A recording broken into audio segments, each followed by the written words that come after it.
হ্যাঁ আচ্ছা, ক্যানিং লাইন। তুমি কি রোজ আসো না আজকে প্রথম? রোজই আসো, খুবই ভালো লাগে তাই তো? বাহ। দাদা কোথা দিয়ে এসছো? ও আচ্ছা, সব এই একই একসঙ্গে তাই তো? কেমন লাগছে? এক নম্বর, বাহ। এখানটাই আমরা খাই।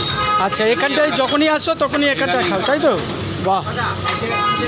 পাবে না, বেকিং পাউডার পাবে না এবং তোমার হচ্ছে ইস্ট পাবে না। এগুলো টোটালি মানুষের শরীরের পক্ষে ক্ষতিকারক। ঠিক আছে, আমি তোমাকে দিয়ে দেবো, ঘরে নিয়ে যাবে, ঘরে নিয়ে খেয়ে দেখবে। আলটিমেটলি তুমি বলতে চাইছো তেল ছাড়া পরোটা হয় না? হয় না, কোনোদিন হয় না। ময়দা তেল না দিলে ময়দা মহিম হবে না।